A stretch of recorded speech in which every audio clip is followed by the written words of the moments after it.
जब तक vertical velocity रहेगी तब तक डिस्टेंस वर्टिकली इंक्रीज करेगी, जैसे ही जीरो हो जाएगा उस पॉइंट से वापस आ जाएगा। जेईई एडवांस 2022 का पेपर नंबर 1 में जो क्वेश्चन नंबर 5 आया था उसको आज सॉल्व करेंगे। At time t equals to 0 a disc of radius 1 metre start to roll without slipping on a horizontal plane with alpha equals to 2/3 small stone stuck to the disc at t equals to 0 it is at contact with plane at t equals to √π second the stone detaches and flies tangentially. Maximum height reaches by the stone from ground is 1/2 plus x by 10. The value of x, मतलब हमें x की value इसके अंदर find करनी है। Basically ये question क्या कहना चाहता है उसको समझते हैं। एक डिस्क है, वो क्या कर रहा है, रोल कर रहा है विदाउट स्लिपिंग, ठीक है। ये मैंने प्लेन बना दिया।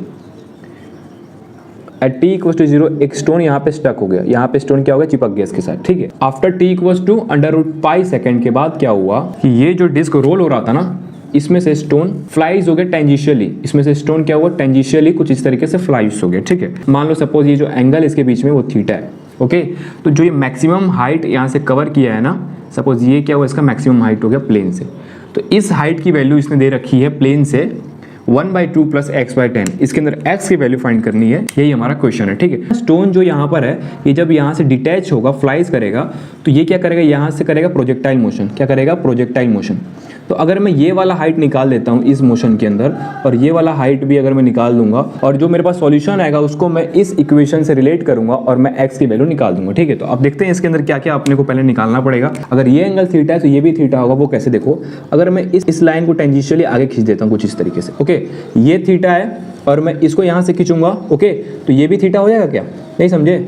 अगर दो लाइन एक दूसरे को ऐसे इंटरसेक्ट करती है तो कॉरस्पॉन्डिंग एंगल्स क्या होते हैं, इक्वल होते हैं। वही चीज़ मैंने यहाँ पे यूज़ किया है, तो क्या ये थीटा होगा, ठीक है। अब ये दो लाइन देखो, ये दोनों का क्या टोटल एंगल 90 डिग्री है, तो ये थीटा हो गया, तो ये क्या हो गया 90 माइनस थीटा, और ये 90 हो गया। अगर एक एंगल 90 माइनस थीटा है और एक एंगल 90 है तो ऊपर वाला थीटा होगा। अगर दो लाइन एक दूसरे को बाइसेक्ट करते हैं तो कॉरस्पॉन्डिंग एंगल क्या होते हैं, इक्वल होते हैं। वही वाला कंसेप्ट यहाँ पे लगा के मैंने इसका एंगल निकाला तो वो थीटा आया, ठीक है। इस क्वेश्चन को अब सॉल्व करते हैं। एट t इक्वल्स टू 0 क्या क्या होगा उसको समझते हैं, ठीक है। अगर t इक्वल्स टू 0 मान लो कि ये ऑब्जेक्ट यहाँ पे स्टक हुआ, मतलब यहाँ पे चिपक गया डिस्क के साथ, ठीक है। तो इसकी एंगुलर वेलोसिटी क्या हो जाएगा, देखो अल्फा इक्वल्स टू क्या होता है, angular velocity upon time.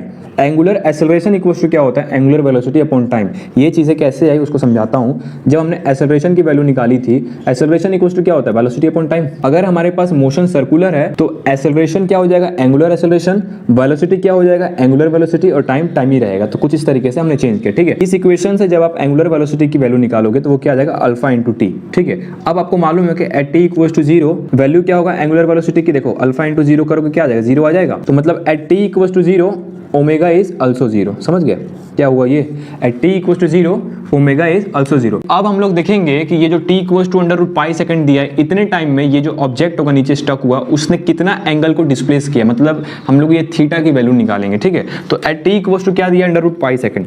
Eight t equals to √π second में एंगुलर वेलोसिटी की वैल्यू क्या होगी पहले तो ये बता दो, ठीक है। एंगुलर वेलोसिटी की वैल्यू हमने यहाँ पे निकाला equation, alpha into T. Alpha की वैल्यू दिया है 2/3। इतने टाइम पे हम लोग क्या करेंगे, एंगुलर वेलोसिटी को निकाल रहे हैं, तो अल्फा इंटू टी होगा। और यहाँ पर अल्फा की वैल्यू क्या दिया, 2/3। 2/3 इंटू टाइम क्या दिया है, √π सेकंड।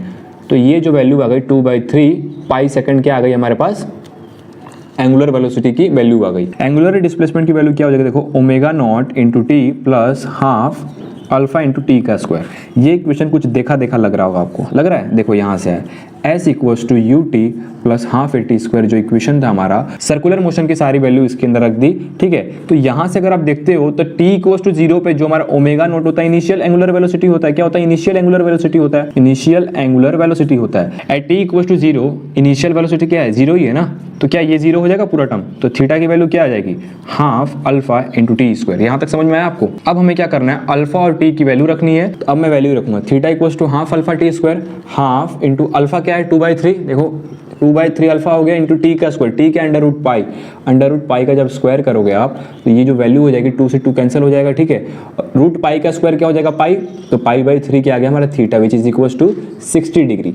ठीक है, मतलब ये थीटा की वैल्यू क्या आ गई अपने पास 60 डिग्री। ये मोशन क्या हो रहा है, प्रोजेक्टाइल मोशन हो रहा है। तो यहां से आप थीटा की वैल्यू जो हमने निकाल दी, आप हाइट की भी वैल्यू फार्मूला लगा के निकाल लोगे। t इक्वल टू 0 पे ऑब्जेक्ट यहाँ पे स्टक हुआ है और t इक्वल टू √π सेकंड पे यहाँ से फ्लाई हो जा रहा है, ठीक है। तो अब यहाँ पर देखो कि जो ये हाइट होगा ना, मान लो कि इसको x दे देता हूँ, ये हाइट हम निकालेंगे। हाफ प्लस x/10 क्या दिया है, मैक्सिमम हाइट दिया प्लेन से, मीन्स आपको ये वाले भी वैल्यू निकालनी पड़ेगी और ये वाले भी वैल्यू निकालनी पड़ेगी। तो पहले मैं ये वाली वैल्यू निकाल के दिखाता हूँ आपको कि वो कैसे निकालते हैं। ये r हो गया और ये थीटा होगा, तो क्या ये r cos थीटा हो गया, ये थीटा के साथ है, ये वाला कंपोनेंट क्या होगा, r cos थीटा होगा, ऐसे वाला देखो अच्छे से, ये थीटा है, ये r है, तो क्या ये r cos थीटा होगा, यहाँ से यहाँ तक का डिस्टेंस, ठीक है।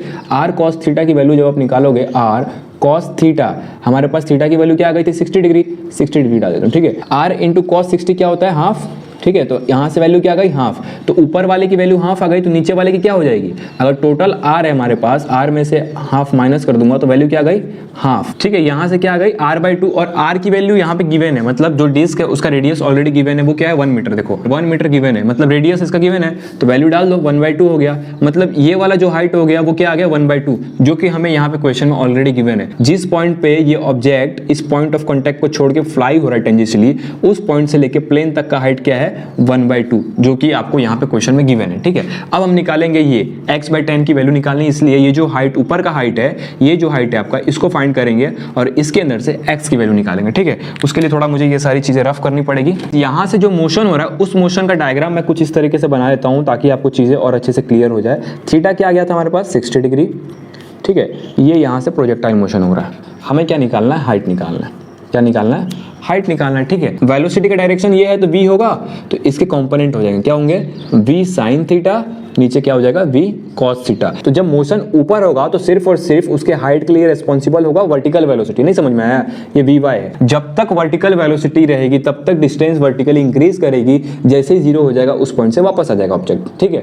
तो वर्टिकल डिस्प्लेसमेंट हो रहा है तो मतलब वर्टिकल वेलोसिटी ही रिस्पॉन्सिबल होगी उस चीज में, ठीक है। हाइट की इक्वेशन क्या होती है, u² sin² theta by 2g, यही होता है, ठीक है। इस चीज को मैं ऐसे लिख सकता हूँ, u sin थीटा का whole square divide by 2g लिख सकता हूँ। और अब आपको मालूम होगा कि u sin थीटा इसका क्या है, इनिशियल कंपोनेंट है, जो कि y डायरेक्शन में ऊपर जा रहा है वेलोसिटी का, तो इसको मैं vy भी लिख सकता हूँ, कोई दिक्कत है इधर। तो यहाँ पे जो वैल्यू निकलेगी v sin थीटा की, v sin थीटा की जब आप वैल्यू निकालोगे तो क्या हो जाएगा, v sin थीटा मतलब sin 60 degree, v sin 60 degree, 60 degree की वैल्यू कितनी होती है, sin √3/2, तो √3/2 इंटू v लिख दूं, ये हमारे पास क्या आ गया, vy हो गया, उसको यहाँ पे रख दो। जब आप यहाँ पे रखोगे तो √3/2 v का whole square divide by 2g, इसका जब आप स्क्वायर करोगे तो देखो क्या आएगा, ऊपर 3 हो जाएगा, v स्क्वायर हो जाएगा, नीचे 4 हो जाएगा, और जो यहाँ पे 2g था वो यहाँ पे 2g ही रह जाएगा नीचे, ठीक है। अब देखो इसको सॉल्व करोगे तो क्या आ जाएगा, 3v square divide by 8g, ये हमारे पास क्या आ गया, इसका हाइट आ गया। v equals to r omega, इसके अंदर v क्या है वेलोसिटी, r क्या है रेडियस, और ओमेगा क्या है एंगुलर वेलोसिटी। एंगुलर वेलोसिटी की हम लोगों ने वैल्यू निकाली थी at t equals to √π second पे, वो वैल्यू क्या आई थी 2/3 √π सेकंड। तो मैं यहाँ पे लिख सकता हूँ v इक्वल्स टू r1 हो गया,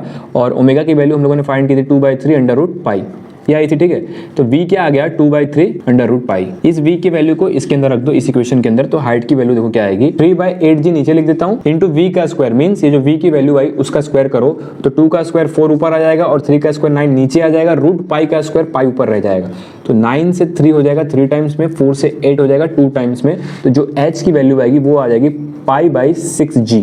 अब हम क्या करेंगे, हमारे पास ये वैल्यू भी आ गई है और ये वैल्यू भी आ गई, ठीक है। इन दोनों को हम क्या करेंगे, कंबाइन करके इस इक्वेशन से रिलेट करके x की वैल्यू फाइंड करेंगे, ठीक है। तो चलो x की वैल्यू फाइंड करते हैं कि x की वैल्यू क्या होगी। हमारे पास दोनों h की वैल्यू आ गई है। पहला कहां से, प्लेन से लेके उस पॉइंट तक जहां पे पॉइंट डिटैच हो रहा है, मतलब फ्लाइज कर रहा है, इस डिस्क को छोड़ दे रहा है, उस पॉइंट तक की हाइट की वैल्यू क्या निकाली थी, हाँ। उसके बाद जो ये मोशन प्रोजेक्टाइल मोशन हो रहा है उसका भी हाइट हमने निकाल दिया π/6g, ठीक है। मैक्सिमम हाइट की वैल्यू क्या हो जाएगी, h max इक्वल्स टू, मतलब प्लेन से लेके टोटल हाइट जो इसने कवर किया ऑब्जेक्ट ने, t इक्वल्स टू 0 से लेके t इक्वल्स टू √π सेकंड, जब ये मोशन हो रहा है पूरा, इसके बीच में ये जो हाइट कवर किया प्लेन से लेके ऊपर तक, इस प्लेन से लेके ऊपर तक का जो हाइट है, इस पॉइंट तक क्या है मैक्सिमम हाइट है, उसका वैल्यू हमने निकाला। यहां से लेके यहां तक का हाइट हमने ले दिया h1, और यहां से लेके यहां तक का हाइट दे दिया h2, मतलब h1 प्लस h2 क्या होगा, मैक्सिमम हाइट होगा, ठीक है। यहां से हमने h1 की वैल्यू निकाली है, 1/2 क्या होगा, h1 की वैल्यू होगी, मतलब इस पॉइंट से लेके इस पॉइंट तक, ठीक है, h1 की वैल्यू होगी, प्लस h2 की वैल्यू क्या हो गई थी π/6g,